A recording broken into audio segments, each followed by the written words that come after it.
Welcome to Purity Girls School, a boarding school where no one is allowed to leave, at least not alive.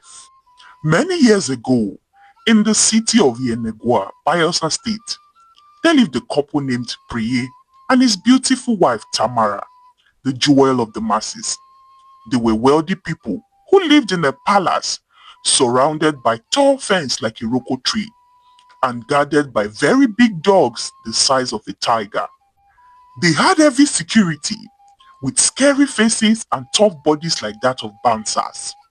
The couple had two beautiful daughters, Sophia and Sonia, who were spoilt rebellious children. Priya and Tamara were the perfect power couple people admired, and young women even looked up to them as role models. They owned several estates, schools, orphanages, you name it. They were known for their kind hearts and humanitarian service they rendered in the city. The couple owned several NGOs and women empowerment organizations that had trained thousands of youth and women in schools and vocational training centers. They were like celebrities in Bayelsa State, and people loved them. Whenever they went out, cameramen and TV stations would follow them up and down, trying to capture each moment with them. They were like the local Beyonce and Jay-Z. They went almost everywhere together, holding each other's hands sweetly for the camera. And every Sunday, the couple and their two children would go to church and worship and praise passionately and devotedly, lifting their holy hands in worship. But everything was for show, for the camera, for public opinion. Their lives within the tall fence they built around themselves was far from perfect. They were like business partners living together in the same house. In fact, those high walls held deep secrets that could make even demons tremble and pay homage to Priye and his wife Tamara. The couple had a special boarding school where young girls within the ages of 14 and 19 were kept, like chickens kept in a cage to lay eggs. To the outside world, it was a normal all-girls boarding school where less privileged girls were given the opportunity to go to a good school and become better in the future. But inside, something dark and sinister happened every day. The boarding school was not for teaching the girls how to read or write. No, the girls were never taught. Rather, they were taught how to make babies. The girls were lured by Tamara's sweet mouth and gentle smiles under false pretense of going to a good private school, and immediately the girls entered the school. Bam! They were never allowed to leave. No breaks, no holidays. It was like prison without the physical prison bars. The first girl Tamara ever took to the boarding school was the beautiful 16-year-old girl named Udwak. She was a very hardworking girl from Ogoja in Cross River. She was working as a sales girl for a woman who sold pepper rice close to Tamara's Women Empowerment Center. Udwak was an orphan who had three younger siblings back at home. Tamara observed Udwak for months and gave her free food and pocket money every day. And she was so kind to the poor girl, and Udwak trusted Tamara. After all, she was the big popular woman on TV who helped the poor.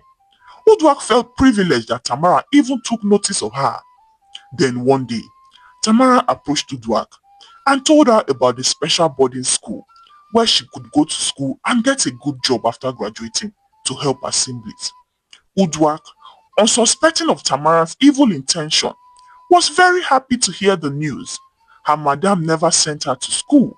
She had to work at the restaurant from dawn to dusk with peanut salary and harsh treatment. Udwak saw what Tamara told her as a golden opportunity to get a better life for herself. After all, thousands of women had benefited from Tamara's NGO. Without much thought, she agreed to follow Tamara to the special boarding school without even informing her madam. Tamara first took her to a special house with big TV, the kind Udwak had never seen before. The house had everything, big bed, and so many housemaids than even a five-star hotel. Tamara gave Udwak new clothes and shoes. She ate the best of meals in that house, and she was even given pocket money to send to her younger siblings at home. Uduak felt like her life was finally starting to make sense after all the years of suffering. Everything was going well until one day, Madam Tamara informed her that it was time to resume school. She told Uduak to pack her clothes, that she was going to enroll her in a special boarding school. That was how Uduak found herself in the strange school. As soon as she stepped into the school compound, she saw another side of Tamara, the side that was hidden behind a mask from the public. But it was too late. She couldn't leave. She couldn't escape. The entire place was guarded by heavy security. Uduak was confined to the walls of that boarding school. Her hope gone, her dreams crushed, her innocence taken away. And she has had 2 children since Tamara lured that day. But each time, her babies were always taken away before she even saw their faces. And she was stuck there in that prison with no hope of escape, praying every day for a miracle. The next girl Tamara lured into the school with empty promises was a girl named Chioma, a 17-year-old girl who Tamara picked up from an orphanage. She told the orphanage proprietor that she was sending Chioma to her private boarding school where she would learn alongside children from rich families and get a better life after graduating. And the proprietor, who trusted Tamara, gave Chioma away. No too much questions asked, no too much drama. After all, everybody knew Tamara was a godly woman, and she was the sole benefactor of the orphanage. That was how Chioma found herself in the school too. The next girl was Zainab, a Fulani girl from Kano State, and Princess, and Funke, and all the other girls who were deceived by Tamara and Priye. In a few years, the school had a total of over 200 girls in attendance. Parents who were struggling to send their daughters to school were even praying for their daughters to be picked to attend that prestigious school. If only they knew. Tamara never picked girls with parents. She picked orphans and young girls far from home. As the years passed, the school started gaining more fame. More girls were lured there. Some were even kidnapped and brought there. And the baby supplies kept increasing more than ever. So was Tamara and Priye's wealth and fame. They got more powerful, more popular. They opened more NGOs and training centers to the public, while their cupboard kept piling up with so many cobwebs. But what do they say? Many days for the thief, one day for the owner. One night, Sophia and Sonia snuck out of their parents' mansion to attend a house party that their boyfriends invited them to.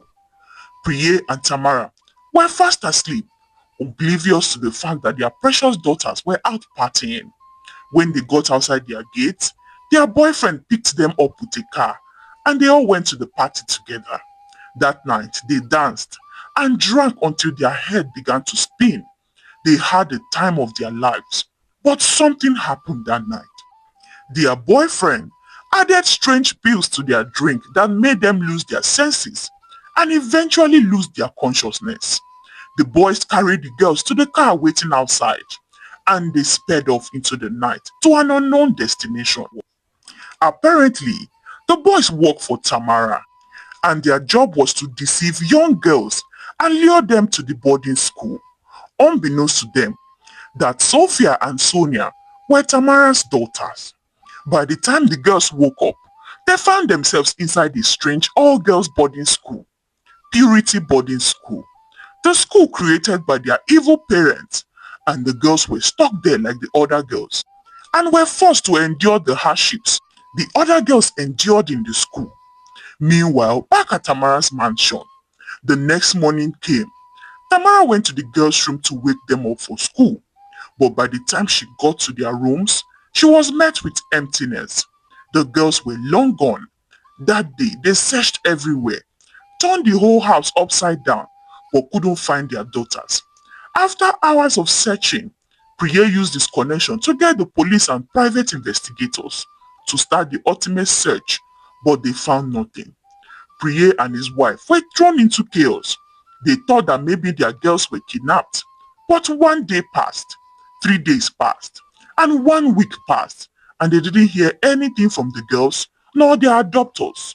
The couple hired police, army, Navy, even fire brigade. But nothing worked. Their daughters were cooling off inside the hell they created for other people's children.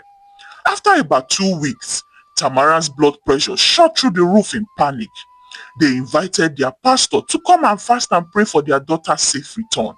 Their pastor prayed and fasted, and the poor man almost fainted on top of their matter. But nothing happened. Then the couple decided to go to other sources to get solutions. Desperate times calls for desperate measures. They visited different witch doctors. They bathed in the river at night. They climbed mountain and did different sacrifice, but nothing happened. The evil that a man does lives with him. Before you know it, 1 month passed, 3 months passed, 6 months passed, and the couple were beyond frustrated and terrified. They had started to give up, thinking that maybe their daughters were gone for real. One day, Tamara received a distress call from the special boarding school. It was the head midwife in charge of the girls. "Hello, madam. Please, I don't know what to do anymore. One of the new girls that was brought in is seriously sick. We have tried all we could, but her situation is getting worse by the day," the old woman said. Tamara, who was still mourning the strange disappearances of her daughter, flared up in anger. "What do you mean? Is that what I pay you millions for? Are you expecting me to come and treat her by myself? Please, I don't have time for this rubbish. If you can't treat her, leave her and let her die." Tamara backed over the phone. Unbeknownst to her that the sick girl at the boarding school was in fact her own daughter, Sonia. Sonia had asthma and had been on strict medication and diet for years. And now that she was stuck in the school without her right medications and diet, her asthma had flared up, making it difficult for her to breathe or even move. Every day, her life was slipping away, and the midwives couldn't do anything about it, as they didn't have the right medications. The head midwife, who couldn't bear the thought of losing another girl in the boarding school, kept calling Tamara for help, for her to bring a doctor to treat the girl, but she refused. She was too busy. She tried calling Priye too to do something, but he yelled at the woman not to disturb him. Eventually, after 1 week of battling with her illness, Sonia died right on Sophia's arms one evening. The other girls just stood by and watched with sadness on their faces. They had seen enough casualties in the school that they were no longer surprised. It was a weekly occurrence in the school now. The school security and midwives took Sonia's body to the back of the school and buried her in the mass grave they buried other unfortunate girls who died in the school. And everybody just carried on with their jobs as if it was a chicken that died. Everybody except Sophia. She cried bitterly day and night. Her twin sister was gone, and she felt responsible for what had happened. She was the person who dragged Sonia out of bed that night to accompany her to the party, and now Sonia was no more. Meanwhile, Priya and Tamara were still meeting up with private investigators, trying to figure out what exactly happened to their daughters. They had turned the entire city upside down in a bid to look for their children, but it was like they just vanished into thin air. Tamara visited her daughter's school, friends and everybody who had close contact with the girls, but they were always met with heart-wrenching disappointment. One day, exactly 1 month after Sonia's death, Tamara drove down to the school with her black SUV, escorted by a heavy security. It was that time of the month she came to the school to supervise the activities in the school, check on the girls, and take the newborns away for her business. The day started like any other day for the past couple of years. The girls were all arranged in a large classroom for the inspection. That day, Tamara walked into the classroom with authority and scanned through the room using her eyes to do head counts for the girls. But suddenly, a voice called out from the crowd of girls, "Mommy! Mommy!" Tamara turned sharply to locate the source of that voice that sounded like her daughter's voice, and then her eyes landed on Sophia, her daughter that she had turned the entire city of Yenagoa upside down for. Tamara staggered back in shock and almost collapsed. But how? How did she end up in this mess? Different thoughts ran through her head per second, and she was shaking to her core. Guilt consumed her. Her own daughter had fallen into the trap she set for other people's children. Tamara couldn't continue with the inspection. She ran out of the classroom in tears and couldn't even bring herself to look Sophia in the eyes for what she had done. That day, the security escorted Sophia into their car and they all left the boarding school. Tamara cried all through the drive home, her greed and wickedness to open that school, and it had ultimately ruined her own life and her children's life. When they arrived at their mansion, Tamara informed her husband about everything that had happened in the school, and he was shocked to his bones. Sophia, how did you end up there? Where is your sister? Priye asked with tears streaming down his face. Daddy, Mommy, we went for a house party months ago, and the next morning we found ourselves in that school with the other girls. Sonia got sick while we were there and they couldn't treat her, and she suffered from her asthma for days before she passed. Goosebumps broke out on Priye and Tamara's skin at their daughter's word. It was then it dawned on them that Sonia was the girl the midwife was talking about a few weeks ago. The couple collapsed on the floor, crying bitterly as they regretted their lives. Mommy, what were you doing in that school? Why are those girls there? Why are they keeping girls in that school? Let's report to the police, Mommy, Sophia said. But Priya and Tamara couldn't say anything. They just stared at their daughters with fear, still shaken by the revelation of the day. The family cried bitterly, but Priya and Tamara cried even more because of guilt. They never thought in their wildest dream that this calamity would befall them. Their greed had led them to destroy their own children. That night, Sophia couldn't sleep. She laid in bed thinking about the other girls still stuck in the school. She thought about her parents and how they avoided her questions earlier. She couldn't help but feel that they were deeply involved in the activities in that school. That night, Sophia made up her mind not to keep quiet now that she had been rescued. She vowed to rescue the other girls too. The next morning, Sophia left the house and took a taxi straight to the police headquarters to report all she went through at that evil school. At first, they didn't believe her, but when she showed them that she was Priya and Tamara's daughter, they gave her a seat and listened to all she had to say. That day, Sophia recounted all she saw, all she heard and experienced in the school. When the DPO asked her if she would be able to locate the school, Sophia said yes. She had memorized every route they took the day her mother brought her back home. That day, the police DPO called his superior and informed them of a possible trafficking case going on right under their nose in the city, and the superiors gave him full authority to mobilize men and raid the suspected location. Sophia followed the policemen and they all went to Purity Girls' School. And when they raided the school, they were shocked to find out that it wasn't a boarding school at all. It was a farm for making babies. That day, they arrested the security guards, the midwives, and loaded the girls into coastal buses straight to the hospital.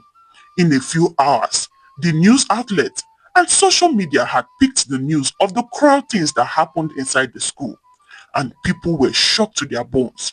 The policemen closed down the school that same day and took the school staff to the headquarters for questioning. When they got to the police station, they all confessed to their crimes. They told the police that they were paid handsomely to run the school secretly. They confessed that it was Priye and Tamara who hired them for the job, and they had been working there for years. The news of the evil boarding school spread like wildfire throughout the city, and when Priye and his wife saw that their cover has been blown, they tried to flee the country, but the police, in conjunction with the immigration, apprehended them at the airport and dragged them to the police station to face the full wrath of the law for their crimes. The interrogation was tough. Priye and Tamara denied their involvement at first, but after weeks of digging, they connected all the dots and found out that Priye and his wife were at the center of the dark web. Eventually, Tamara broke down under the intense investigation and confessed all their crimes. She told the police officers that she lured young girls into the school under false pretense, and the midwives inseminated them for them to get pregnant. And after the girls put to bed, the babies were taken away and they sold them for millions of naira to hospitals and fertility clinics to couples who couldn't have their own children. Tamara confessed that they also used their NGOs and training centers as cover to do money laundering for their rich clients. Her confession was broadcast live and the entire country saw it and people were terrified. Priye, who previously denied all allegation, was cornered by Tamara's confession and he eventually gave in. The couple and the evil staff were all sentenced to life imprisonment with hard labor. The girls were put into group therapy to help them recover and adjust to life outside bondage. The government gave all the victims full scholarship. Other NGOs around the country helped the victims with accommodation and feeding and helped them become useful to themselves and the society. The government shut down the clinic where the children were sold and confiscated Priye and Tamara's assets and liquidated most for public funds. A special task force was set up to uproot and eradicate the menace like Priye and Tamara from the society for good. Thank you for watching. Hi lovelies, what do you think of this story? This is not a fictional story. It is a real life event that has happened somewhere and it still happens even till today. Protect your children and be careful who you trust your children with, as the heart of man is desperately wicked. To all our young girls, we should always listen to our parents and guardians, as it is not safe out there. The world is very wicked. The moral of this story is that we shouldn't throw stone in the marketplace, because you might never know who it may hit. What do you think of the story? What morals have you learned